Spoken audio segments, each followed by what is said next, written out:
Shalom semuanya. Pada waktu tanggal 20 Februari 2022, waktu saya berulang tahun yang ke-73, saya membaca dari Markus 4 ayat 26 sampai dengan 29 yang berkata seperti berikut. Lalu kata Yesus, beginilah hal kerajaan Allah itu. Seumpama orang yang menaburkan benih di tanah. Lalu pada malam hari ia tidur, dan pada siang hari ia bangun, dan benih itu mengeluarkan tunas. Dan tunas itu makin tinggi. Bagaimana terjadinya? Tidak diketahui orang itu. Bumi dengan sendirinya mengeluarkan buah. Mula-mula tangkainya, lalu bulirnya, kemudian butir-butir yang penuh isinya dalam bulir itu. Apabila buah itu sudah cukup masak, orang itu segera menyabit. Sebab musim menuai sudah tiba. Melalui perikop ini, Tuhan berkata bahwa musim menuai sudah tiba. Musim menuai sudah tiba. Hari-hari ini kita sedang memasuki masa penuaian jiwa. Masa penuaian bagi generasi muda yang kita kenal dengan generasi Yeremia. Masa penuaian jiwa yang terbesar dan yang terakhir. Dan Tuhan ingatkan bahwa masa penuaian jiwa itu identik dengan masa peperangan rohani yang dahsyat. Karena itu kita harus menjadi pemenang. Pada waktu Yosua menggantikan Musa untuk masuk dan merebut tanah perjanjian, maka supaya menjadi pemenang, Tuhan berpesan kepada Yosua dalam Yosua 1 ayat 7 sampai dengan 9 yang berkata, hanya kuatkan dan teguhkanlah hatimu dengan sungguh-sungguh. Bertindaklah hati-hati sesuai dengan seluruh hukum yang telah diperintahkan kepadamu oleh hambaku Musa. Janganlah menyimpang ke kanan atau ke kiri, supaya engkau beruntung kemanapun engkau pergi. Janganlah engkau lupa memperkatakan kitab Taurat ini, tetapi renungkanlah itu siang dan malam, supaya engkau bertindak hati-hati sesuai dengan segala yang tertulis di dalamnya. Sebab dengan demikian perjalananmu akan berhasil dan engkau akan beruntung. Bukankah telah kuperintahkan kepadamu, kuatkan dan teguhkanlah hatimu. Jangan kecut dan tawar hati, sebab Tuhan Allahmu akan menyertai engkau kemanapun engkau pergi. Supaya kita menjadi pemenang seperti Tuhan berbicara kepada Yosua, maka yang harus kita lakukan adalah yang pertama, kuatkan dan teguhkanlah hatimu. Jangan kecut dan tawar hati, sebab Tuhan akan menyertai kita. Katakan amin. Yang kedua, jangan menyimpang ke kanan atau ke kiri. Dan yang ketiga, perkatakan firman Tuhan dan renungkan itu siang dan malam, supaya kita bertindak hati-hati sesuai dengan firman-Nya. Jadi setiap kali bangsa Israel akan merebut suatu kota, mereka pasti akan bertanya kepada Tuhan, bagaimana caranya untuk menjadi pemenang?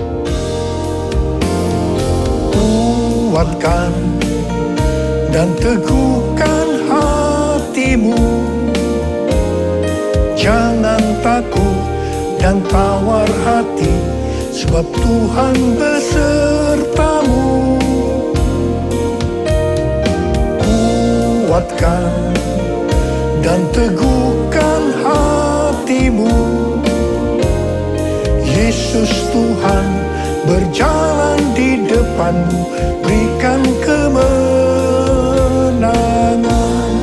Yesus Tuhan berjalan di depanmu, berikan kemenangan.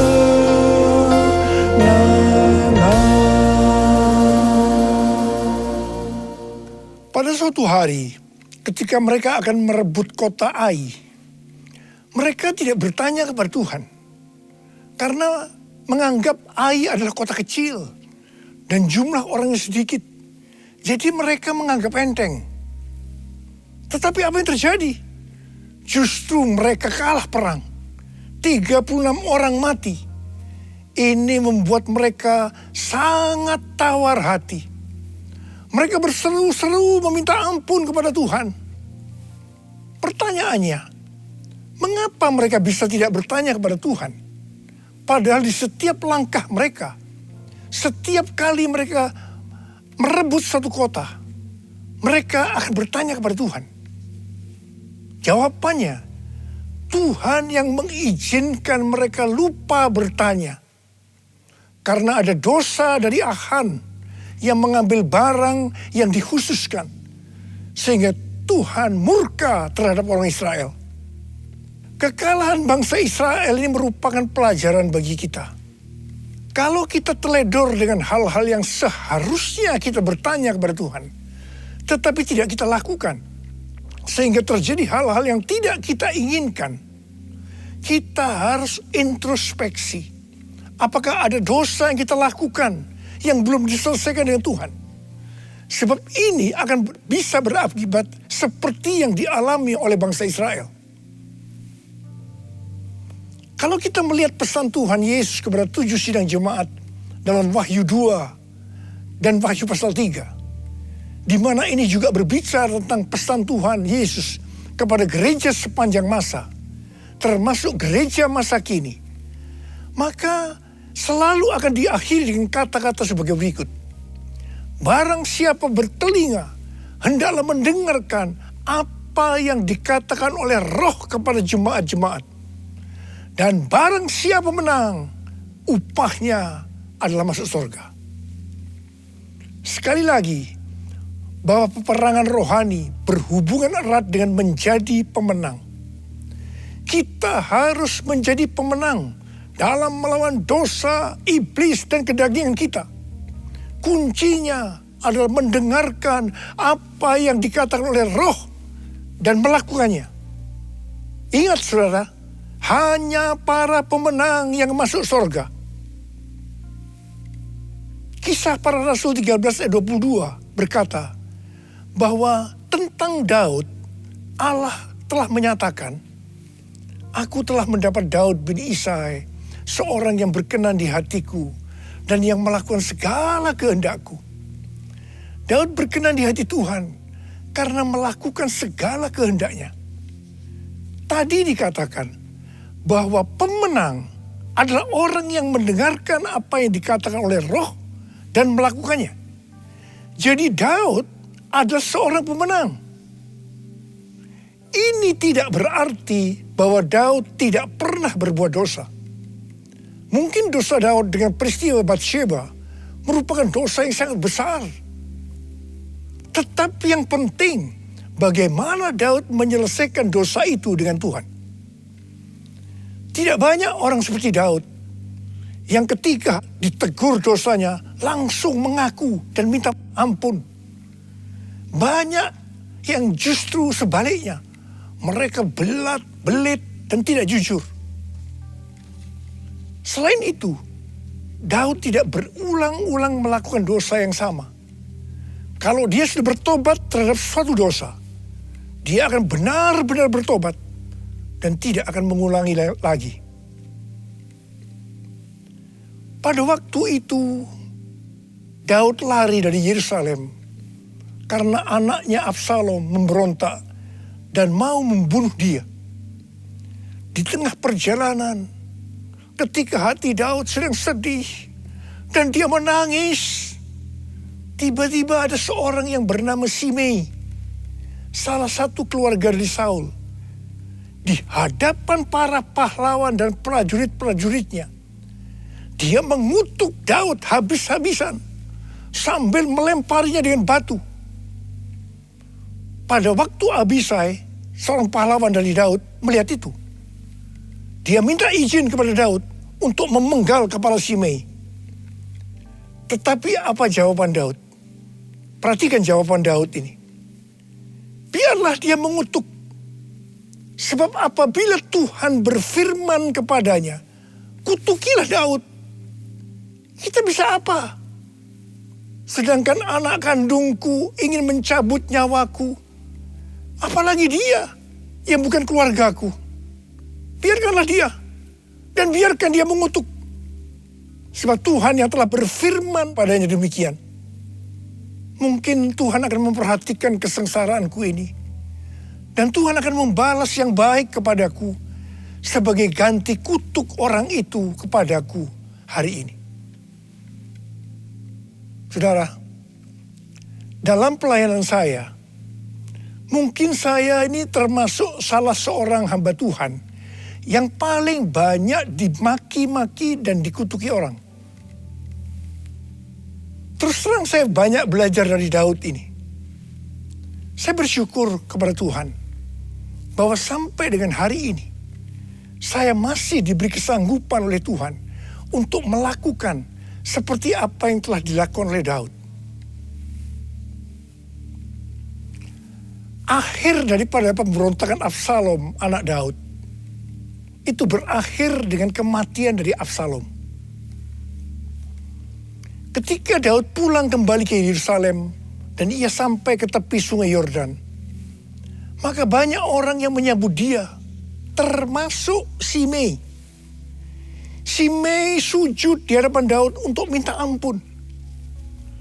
Di sini kembali Abisai, pahlawan Daud, salah seorang pahlawan Daud tadi, yang pernah minta izin untuk memenggal kepala Shimei, berkata kepada Daud agar Shimei dihukum mati karena dia mengutuki orang yang diurapi Tuhan.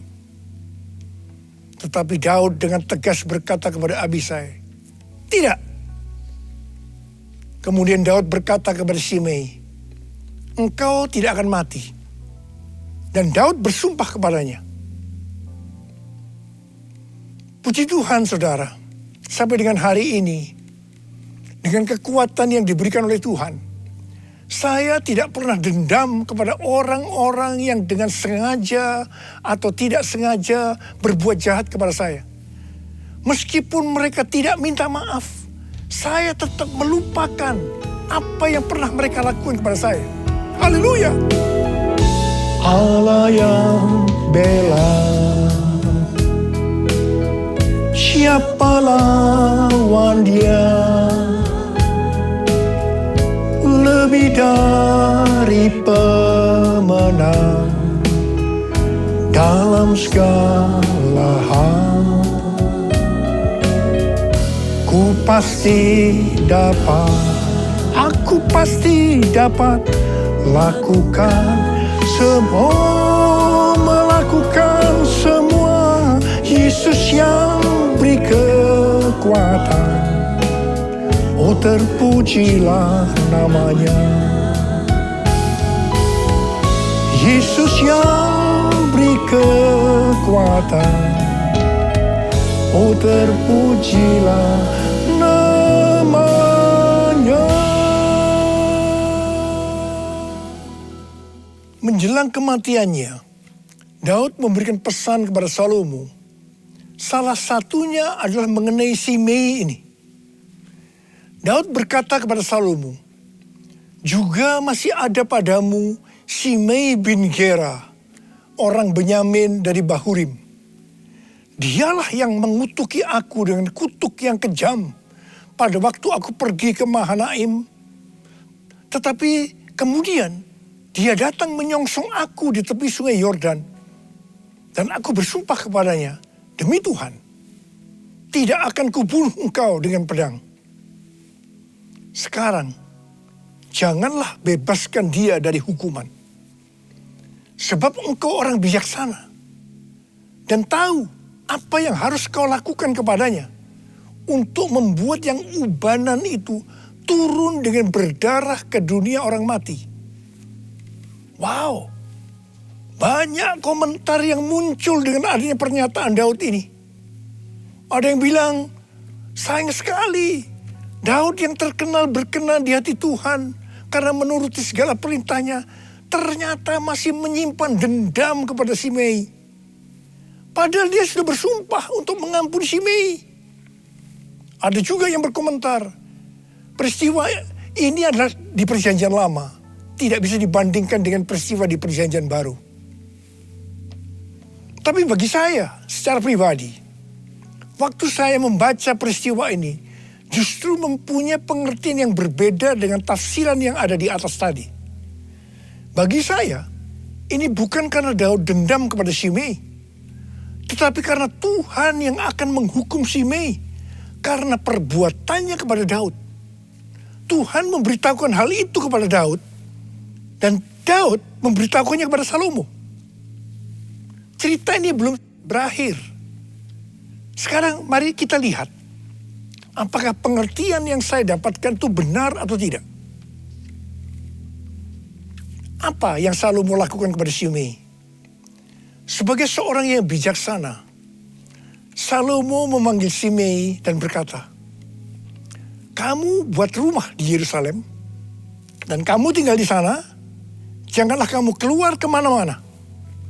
Pada saat kamu keluar dan menyeberangi sungai Kidron, pastilah engkau dibunuh dan darahmu akan ditanggungkan kepadamu sendiri. Shimei bersumpah dan setuju dengan perjanjian itu. Setelah lewat 3 tahun, 2 hamba dari Shimei lari kepada Raja Gad. Ketika Shimei mengetahui hal ini, maka dia menjemput kedua hambanya itu. Dia lupa akan sumpahnya. Atau lebih tepat saya pakai istilah, bahwa Tuhan membuat dia lupa pada sumpahnya. Setelah Shimei kembali ke Yerusalem, dia dipanggil oleh Salomo. Dia diingatkan akan perjanjian yang mereka buat dengan bersumpah.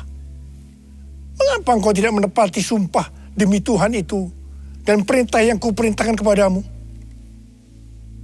Kemudian Salomo berkata kepada Shimei, engkau sendiri tahu dalam hatimu segala kejahatan yang kamu perbuat kepada Daud ayahku. Maka Tuhan telah menanggungkan kejahatan itu kepadamu sendiri. Akhirnya Shimei dihukum mati dengan cara dipancung. Artinya dia turun ke dunia orang mati dengan berdarah seperti yang dikatakan oleh Daud kepada Salomo. Di sini jelas sekali bahwa bukan Daud yang dendam kepada Shimei, tetapi Tuhan sendiri yang menghukum Shimei karena kutukan-kutukan jahat yang keluar dari mulutnya kepada Daud. Melalui kisah Shimei ini, Tuhan mengingatkan kita tentang mulut. Menurut kalender Ibrani, bahwa dari tanggal 6 September 2021 sampai dengan 26 September tahun 2022, kita masuk dalam tahun 5782 yang disebut sebagai tahun Pebet. Pebet artinya 82. P adalah angka 80 yang menggambarkan mulut. Bet atau huruf kedua dalam alfabet Ibrani digambarkan dengan sebuah tenda atau rumah atau tempat kediaman. Ada 2 tempat tinggal dari umat manusia. Yang pertama adalah di bumi. Dan yang kedua, di sorga atau di neraka. Sekarang dalam tahun 5782 atau Pebet ini, kita diingatkan bahwa kita masih hidup dalam dunia ini. Tetapi segala apa yang kita lakukan, apa yang kita ucapkan, apa yang kita tuliskan dan ucapkan di media sosial, bukan seperti cara-cara dunia, tetapi harus dengan cara surga. Microsoft merilis tentang indeks keberadaban digital atau Digital Civility Index yang menunjukkan tingkat keberadaban pengguna internet atau netizen sepanjang tahun 2020. Ternyata tingkat keberadaban netizen di Indonesia sangat rendah. Dari survei terhadap 16.000 responden di 32 negara, Indonesia berada di peringkat 29 dan yang terburuk di Asia Tenggara. Wow, saya percaya dari netizen ini pasti juga termasuk orang-orang Kristen. Saya akan mengingatkan kepada saudara tentang perkataan Tuhan Yesus dalam Matius 12 ayat 36 dan 37 yang berkata, "Tetapi aku berkata kepadamu, setiap kata yang sia-sia yang diucapkan orang harus dipertanggungjawabkannya pada hari penghakiman. Karena menurut ucapanmu engkau dibenarkan, dan menurut ucapanmu pula engkau akan dihukum." Tuhan Yesus akan datang segera. Maka karena itu, kita semua harus berhati-hati dengan mulut kita. Dengan apa yang kita tulis atau perkatakan di media sosial. Apakah itu hoax atau ujaran kebencian, supaya jangan kita dihukum. Mulutku penuh dengan pujian kepadamu ya Yesus Tuhan. Sepanjang hari ku beri penghormatan kepadamu ya Allahku. Kepadamu ya Allahku. Kepadamu ya Allahku. Kita harus mengingat 1 Korintus 6 ayat 19 yang berkata, "Atau tidak tahukah kamu bahwa tubuhmu adalah bait Roh Kudus yang diam di dalam kamu? Roh Kudus yang kamu peroleh dari Allah.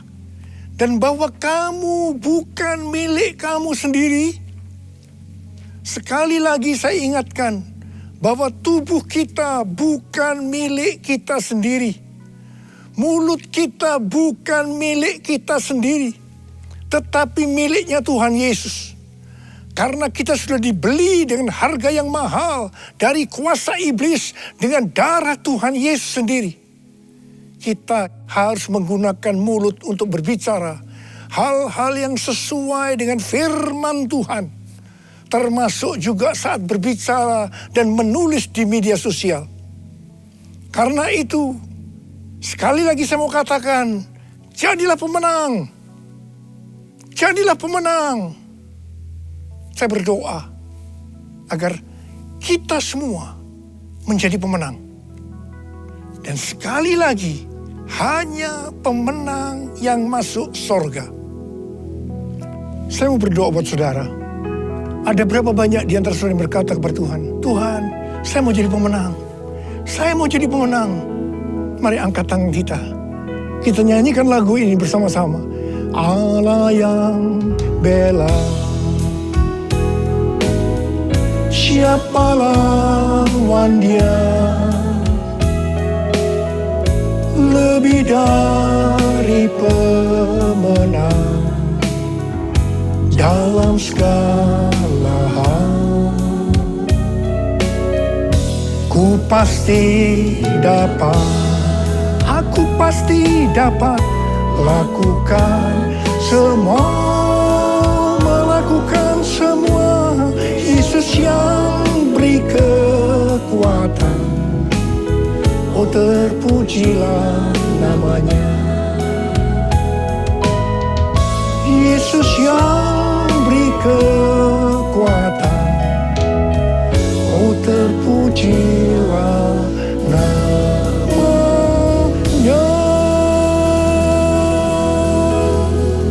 Yalah basyara bala bala bala bala bala bala bala.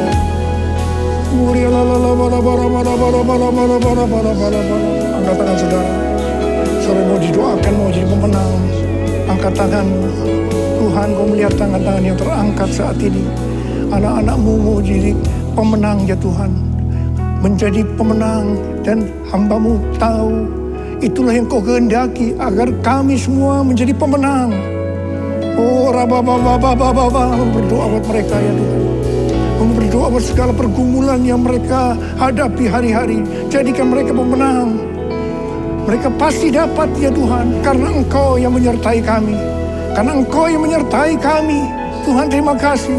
Terima kasih, terima kasih. Dalam nama Yesus kami berdoa. Dalam nama Yesus, haleluya, haleluya, haleluya, amin. Mari saudara-saudara, kita akan masuk dalam perjamuan kudus. Kita akan mengingat ayat ini. Sebab setiap kali kamu makan roti ini dan minum cawan ini, kamu memberitakan kematian Tuhan sampai Ia datang. Perjamuan kudus adalah perjamuan Tuhan Yesus sendiri. Setiap kali kita masuk dalam perjamuan kudus, Tuhan Yesus selalu berkata, biarlah ini menjadi peringatan akan daku. Karena itu mari kita arahkan hati kita kepada kebaikan Tuhan. Supaya kita lebih mengasihi Tuhan Yesus. Supaya kita lebih mengasihi satu dengan yang lain. Mari kita tundukkan kepala. Tuhan, siapakah kami ini sebelum kami mengenal Engkau? Kami semua orang berdosa. Upah dosa adalah maut, mati. Tapi Engkau yang tidak berdosa telah dijadikan dosa oleh karena kami. Engkau harus turun dari surga mulia, menjelma menjadi manusia, mati ganti kami dengan penderitaan yang luar biasa. Sungguh kalau kami pikirkan Tuhan betapa baiknya Engkau itu. Engkau jadikan kami sebagai anak-anak-Mu. Engkau memberkati, Engkau menuntun, Engkau membela kami ya Tuhan. Engkau menyembuhkan kami, Engkau juga menegur kalau kami salah. Itu Engkau ya Aba, itu Engkau ya Aba. Tuhan terima kasih. Tuhan terima kasih. Tuhan akan memberkati kita melalui perjamuan kudus ini. Tapi Tuhan mau kita makan dan minum dengan cara yang benar. Karena itu mari kita introspeksi. Jujur di hadapan Tuhan. Jangan ada yang disembunyikan. Kalau ada hal-hal yang saat ini Tuhan ingatkan. Agar kita harus menyelesaikan dengan Tuhan. Mari kita selesaikan. Mari kita selesaikan sebelum kita masuk dalam perjamuan kudus. Katakan, ampuni saya Tuhan. Ampuni saya. Ampuni saya. Ampuni saya Tuhan. Ampuni saya. Kau melihat anak-anak-Mu yang sedang meminta ampun kepadamu ya Aba. Ampuni mereka. Ampuni juga hamba-Mu ini. Ampuni kami semua. Bapa, terima kasih. Kami akan masuk dalam perjamuan kudus dengan hati yang penuh ucapan syukur. Dalam nama Yesus kami berdoa. Amin. Sekarang mari kita angkat roti di tangan kanan kita tinggi-tinggi. Sebab apa yang telah kuteruskan kepadamu telah aku terima dari Tuhan. Yaitu bahwa Tuhan Yesus pada malam waktu diserahkan mengambil roti. Dan sesudah itu ia mengucap syukur atasnya. Ia memecah-mecahkannya dan berkata, inilah tubuhku yang diserahkan bagi kamu. Perbuatlah ini menjadi peringatan akan aku. Saya dikasih Tuhan, bukankah roti yang kita pecah-pecahkan ini adalah persekutuan kita dengan tubuh Kristus? Mari kita makan dalam nama Yesus.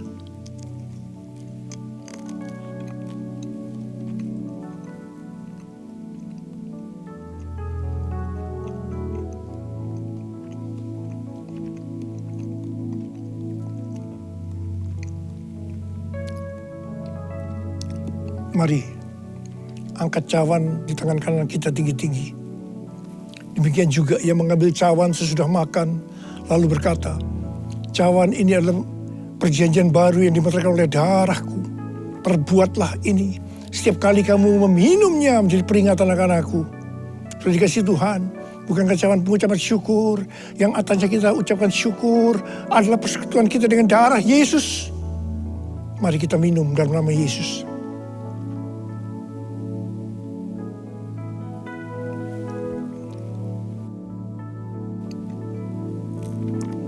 Mari angkat tangan kita. Ucapkan syukur kepada Tuhan dengan suara. Jangan diam. Tuhan terima kasih. Tuhan terima kasih buat kebaikan-Mu ya Tuhan. Oh rala bara bara bara bara bara bara. Terima kasih. Terima kasih Tuhan. Terima kasih. Tuhan terima kasih. Tuhan, Engkau melihat anak-anak-Mu semua ya Tuhan. Engkau mengasihi mereka. Berkati mereka, Engkau menyembuhkan mereka yang sakit, yang dalam persoalan, Engkau memberikan jalan keluar. Mujizat terjadi dalam kehidupan mereka. Terima kesembuhan, terima mujizat Tuhan, terima. Terima kasih ya Abah. Terima kasih ya Abah. Terima kasih, terima kasih, terima kasih. Terima kasih Yesusku. Terima kasih Yesusku. Puji syukur hanya bagi Tuhanku. Terima kasih Yesusku. Terima kasih Yesusku. Puji syukur hanya bagi Tuhanku. Terima kasih. Terima kasih Yesusku. Terima kasih Yesusku. Puji syukur hanya bagi Tuhanku. Terima kasih Yesusku. Terima kasih Yesusku. Puji syukur hanya bagi Tuhanku. Puji syukur hanya bagi Tuhanku. Puji syukur hanya bagi Tuhanku.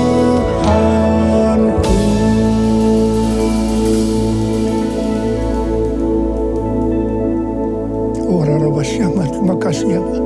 Terima kasih, terima kasih, terima kasih, terima kasih ya Allah. Terima kasih. Angkat tangan saudara, terimalah berkat Tuhan. Kasih karunia berlimpah-limpah daripada Allah Bapa dalam Anak yang tunggal Yesus Kristus. Persekutuan yang manis dengan Roh Kudus menyertai saudara sekalian mulai hari ini. Sampai Tuhan Yesus datang menjemput kita di awan-awan dan bahkan sampai selama-lamanya. Yang percaya bersama-sama katakan, Amin.